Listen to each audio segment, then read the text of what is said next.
We pause to honour the life and legacy of a giant. Lowell Sly Dunbar was not just a drummer, he was a heartbeat of Jamaican music. One half of the legendary duo Sly and Robbie, Sly helped shape the sound of reggae, dancehall, dub, rocksteady and global pop music for decades.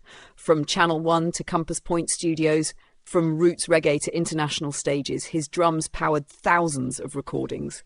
His work lives behind icons like Bob Marley, Peter Tosh, Black Uhuru, Grace Jones, Dennis Brown, and countless others, rhythms that crossed borders and influenced hip-hop, R&B, rock and pop worldwide. Sly's style was precise yet soulful, militant yet musical. He didn't just keep time, he defined it. Every rimshot, every drop, every pattern reflected innovation, discipline, and Jamaican excellence. We mourn his passing, but we celebrate a legacy that will never be silent. As long as music plays, Sly Dunbar lives on in the rhythm. Condolences to his family, friends, and the global music community.